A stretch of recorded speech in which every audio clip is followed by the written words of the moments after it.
Hi there. This is our introductory video to Kundalini Yoga. Kundalini Yoga is all about, raising the Kundalini energy inside the body. And the theory is that it's always there for us. It's not that we have to create it, it's always there. And the only reason it's not rising or it's not filling our bodies with energy in everything we do is because we're blocked. For whatever reason, life, hardship, trauma, emotional heartache, whatever it is, but there's things that have happened in our lives that make us sort of put guards up energetically in our bodies, which make us tired, which make us irritated, that kind of thing. And we're all in the same boat, which is why yoga is lovely, and Kundalini yoga specifically might be a little different than a lot of yoga you've done. One big difference is the focus is within, because all of our peace, all of our happiness, and all of our flow comes from inside. So the very first thing we do is chant to open the air, to open the bubble, to create this space for us to focus. And the chant is Ong Namo Guru Dev Namo. And what this means, Namo means I bow. Ong is the energy of the universe, the wisdom of the planets, God, consciousness, whatever you see that to be. So Ong Namo says, I bow to that. I release myself to that. Guru is teacher or wisdom. Guru Dev is the teacher within, because we all have this wisdom inside of us. We all hear guidance, whether we recognize it or not, whether it's drowned out from the other voices in our minds, but it's all in there whispering and guiding us all the time. So Guru Dev Namo means, and I bow to my personal wisdom. So when you're doing this yoga, you want to always be tuning into that. So what that means is, no matter what exercises I'm doing in the videos, you need to honor you. We have a huge habit that we're always thinking we need to look like that person, or we need to be able to achieve this. But the reality is maybe we actually can't. If you can, and you just don't want to, well, that's interesting to look at in a Kundalini world. Because you go, why don't I want to do this? For example, let's say my arms are out here and we're doing some exercise like this and it's exhausting and your mind's going, okay, I'm tired, I don't want to do it anymore. You actually probably can keep doing it, but there's a block. There's something in your mind that plays all day long that says, this is stupid, I can't do it anymore. And this will happen at work. It will happen in relationships. It will happen all day long. And that's something to be conscious of that says, wow, I have a real program here that stops me right before I'm about to head out of my comfort zone. Or maybe I've got pain here or something like that, because all of these exercises open us up. So for example, even opening up my arms like this opens my heart chakra. And if you're interested in chakras, there's so much information online about it. Just look it up, it's so brilliant. Or even looking at what different yoga postures open. So for example, a simple exercise like holding our arms out like this opens our heart chakra, makes us very vulnerable energetically. So it's very possible that your mind is going to tell you all kinds of things to make this stop. But the intention of doing the yoga is to heal and get through all those things. So in those moments, you really want to listen to the inner guru that says, no, keep going, keep trying. You can do this. 4 more breaths. 10 more breaths, 1 more breath, and get through the block. But only you know when this is the moment when you need to push through. And this is where Kundalini Yoga really heals, is when we're given this safe space to explore the edge of our pain, the edge of we put up guards from the past because we had to. Maybe we grew up in a hard home, maybe we had a difficult relationship, so we put up natural walls and boundaries. It's natural. It's self-preservation. But maybe you don't want to live with those anymore. Maybe you want to expand. Maybe you want to be loving. Maybe you want to be open. So it's time to heal. And that's what Kundalini Yoga is all about. So on the one hand, if you come to a point in the exercise where you're like, I don't want to do this anymore, you need to ask yourself, can I do it any longer? Can I do this any longer? Or do I just not want to? And that's your choice. It's no judgment. Some days we're more tired, some days we have more energy to do the healing work. It's all good. It's truly all good. There's no judgment around it. But if I say, okay, now we're going to put our arms up here and we're going to do this for a while, and you have a dislocated shoulder, or you were in a car accident and you have neck injury, and this is going to exacerbate that injury, please don't do it. You don't have to. If there's an exercise that you can't do or shouldn't do, or your chiropractor is going to kill you for doing this, then you close your eyes and you visualize yourself doing it with all your heart. Because the reality is our bodies don't necessarily know whether we're doing it or not. This is why Olympic athletes will go through, the downhill ski slope in their minds, and their bodies actually become trained better. If you play the piano and you always screw up in this one bar of music, the irony is when you do this piece in your mind, you'll screw up in your mind. So you can actually practice getting through it with your mind, and the next time you play, you'll get through it in the physical world as well. So doing the exercises inside your mind, with your breath, with the focus, with everything, is just as valuable. So to be really, really honoring. I once had a woman come to my classes who had been in a car accident, and her entire spine had rods through it. She couldn't move her spine. She walked with a cane, and she used to come and she used to sit in a chair, and she could do whatever she could. If we were doing, neck things, she would move as much as she possibly could. She might lift her hands, but most of, probably 90% of the yoga she did in her mind. But she did the breathing, and she developed that meditative center. And she was with others, and it was so beautiful. And it really, really helped her, because the goal of yoga is not to be able to touch your toes and all that. The physical benefits, it can be, it's nice to be flexible. But the real value of Kundalini yoga is that it transforms you. This is the true value of this yoga, right? So it's up to you. It's your discernment whether you push through because, this is just a block. I can do this, and I want to be different. I want to be bigger. I want to be expansive. I want to be my true self. I don't want to be limited anymore. And on the other side going, no, I actually need to honor myself here. And that also is something that in our society we don't do enough of. We don't honor where we've come from. We don't honor the injury to our hearts, to our emotions, to our bodies. So Kundalini Yoga is also a real exercise in being gentle with ourselves and honoring who we really are. So the first thing we do to truly connect in with ourselves is breathe. And a lot of our society breathes in the opposite way. We inhale, contracting, we go like this. This is wrong. We go, right? Totally wrong. Our lungs want to expand as we inhale and contract as we exhale to blow all the air out. So what that means, if you're just getting started, put your hands on your belly, and as you inhale, you want your belly to come out. You want to go, right? And that allows the lungs to expand down and out as you inhale, and then as you exhale, the belly comes in. So we inhale, and we exhale. Now you can expand this. You can say, I'm going to inhale belly, inhale chest, inhale upper chest, or ribs. We can go inhale belly, inhale ribs, inhale chest, kind of in a three-way wave. But really, if you focus on the navel and you go, that's huge, because what it does is it pulls the lungs open, and then as we exhale, we push it out.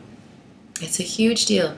And if this is new for you, give yourself a little bit of time, a few exercises, a few yoga kriyas, a few yoga sets before it's natural.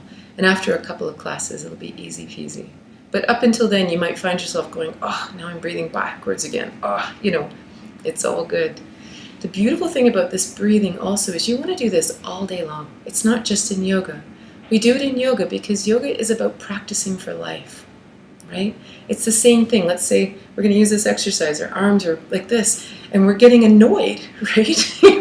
Our hearts are open, my muscles are sore, and I'm annoyed. But you focus on the breath, and you go, right? And you're getting annoyed, and you're getting annoyed. Well, this is like life, right? You're stuck in traffic, and you're annoyed. What's the process? And you get angry, and you go, I don't want to do this anymore. I don't want to, this is so angry. But if you do this in yoga class, if you do this in daily practice, and all of a sudden you remember, your body will soon remember to go. And then you find your center, even though you're doing this weird thing with your arms, even though you're stuck in traffic, even though your colleague just pissed you off, even though you don't know what to do with what's going on with your children at school. Whatever's going on, your body will learn to breathe deeply and release when it's under pressure.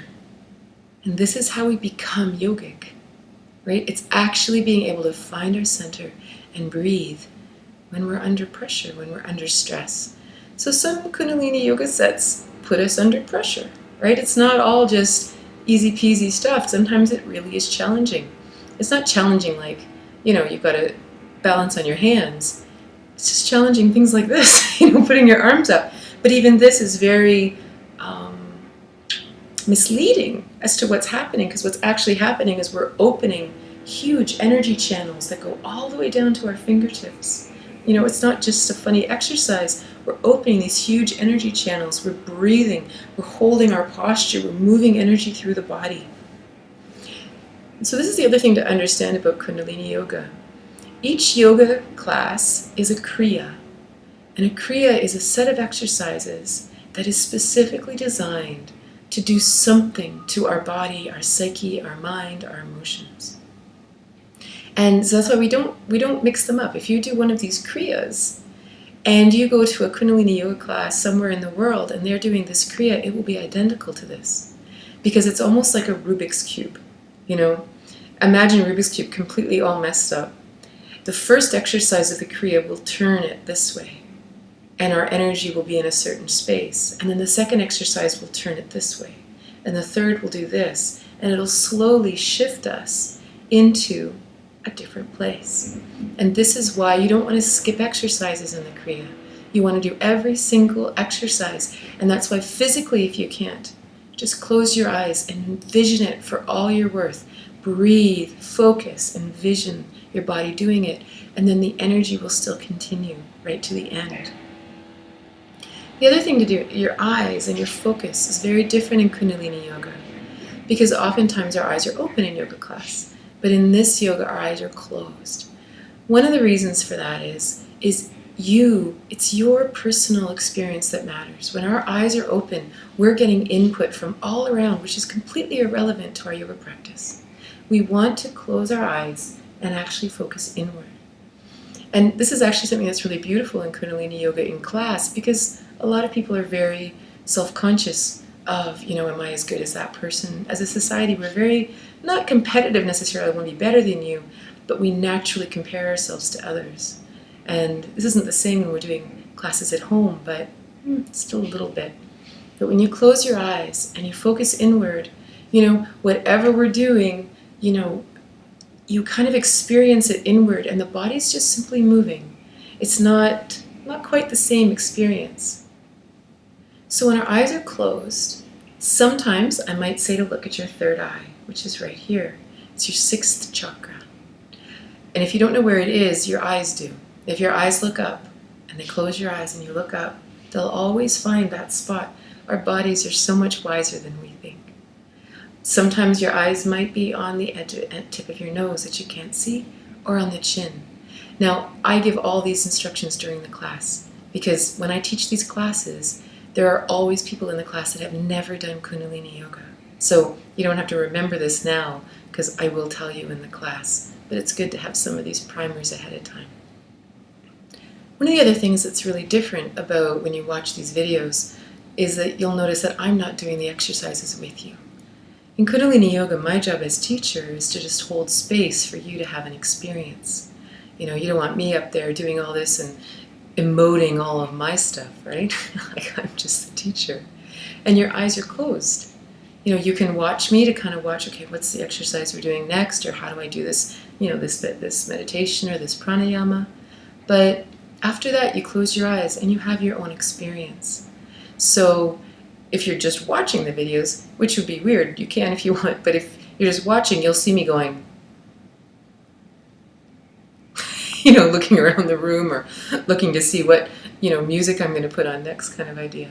Because the intention of these videos is that you can put the video on, set up your space, and do the yoga, just like you're in a class. And that's exactly, these are classes that I taught over a number of years at East Street Station. So it is literally like sitting in East Street Station having this class with me, which is super fun. In terms of preparing for your class, you want to wear comfortable clothing. And in Kundalini Yoga, it's a tradition to wear white. And one of the reasons we wear white is it's almost like a message to our psyche and our soul that now we're doing healing work just for us. And there's a lot of reasons for wearing white. There's a lot of theories and a lot of great things, but just try it out. That's the best I can say. Personally, when I wear white, it feels like I haven't brought in the colors of the world. It's like I'm just white. I'm pure, but not pure in a moral sense. Pure in I'm just me. The world hasn't brought its color in, and I get to just work on me for now. And you can do it for whatever reason, but try it, see if you like it, but it certainly doesn't take away from your Kundalini experience. If you're wearing, bright red or pink, it doesn't matter, it's up to you. In terms of sitting, you can have a nice yoga mat, you can sit on a sheepskin. In Kundalini Yoga, we often sit on sheepskins because we do a lot of meditation. And when you're sitting meditating, honestly, on a very physical level, it's really hard on your ankles to sit on a yoga mat. So it's nice to have a sheepskin or a blanket or something to sit comfortably on. I often recommend to have a pillow or something, or a zafu or something like this to sit on, because when we're sitting cross-legged on the ground, we often don't have the hips. We don't have the openness in the hips. So what happens is we come and we end up sitting, kind of like this, and we can't sit. If you can sit upright, with a straight spine, awesome. Otherwise, you just add a pillow kind of underneath here, and that just pops us up, and it allows us to sit upright. So sit on a cushion, sit on 5 cushions, sit on however you want, or sit in a chair. All of these classes are perfectly excellent to have in a chair. I've had students in wheelchairs. I've had students who brought their wheelchair and then sat on the floor because their legs didn't work. Whatever, this yoga is so perfect for everyone. It doesn't matter what your physical abilities are. So if you want to sit on a chair, perfect. Sit on a chair where your feet can be flat on the ground. If you can't put your feet flat on the ground on your chair, then get books so that your feet are flat and your upper legs are level. Okay? If you're doing these yoga kriyas and you don't know how to modify a certain exercise because of, back problems or surgery or something that's going on with you, then just email me. I'm really happy to offer modifications, any way to kind of make this yoga really work for you. How often to do these yoga kriyas is entirely up to you. For many people, it's super beneficial to take one kriya and do it for 40 days. Really allow your body to rest in the exercises. And what I mean by that is when you first do the kriya, you really have to focus, right? What's she doing now? What's she doing now? And how's the breathing? And what am I chanting? And what am I doing? And you sort of have this thing. Second time you do it, your body goes, oh yeah, I know this. Oh, I know this. I know this. And you actually can put more effort into it. It's almost like your center rests. You still do the work, but your center is resting, and I know this. I can go longer this time. I know what I'm doing this time. By the 10th time you're doing it, your body's doing it on your own. And then you really start accessing deep healing. It's so beautiful. You can do it for 40 days, 90 days, 120 days, however long really feels good for you. I've had people do one kriya who have done my teacher training programs. They've done one kriya for 2 years, which seems amazing and phenomenal. And it brought them such incredible peace and healing. So it's all good. Or you do a different kriya every day. The key is that you spend a bit of time every day healing you in the same way that we brush our teeth, or we go for a walk, or we go for a run. It's a beautiful dedication to self, or 3 times a week, or however it works for you. Again, in this yoga and in this time in the world, it's all about listening to our Gurudev, our inner guidance. And when we do that, and that inner guidance might say, every day would be great for a little while. Or, you know what, Monday, Wednesday, Friday sounds fantastic. Whatever feels good to you is correct for you. Yoga is whatever brings you to center. Yoga, to yoke, to bring together. There's no prescription. There's no perfect thing for everyone. You need to find your perfect balance that makes your life awesome. If you have any other questions, please feel free to email me at katrinaboss.ca, and good luck with your yoga. I'd love to hear about how your practice is going. We'll see you soon. Have a great day.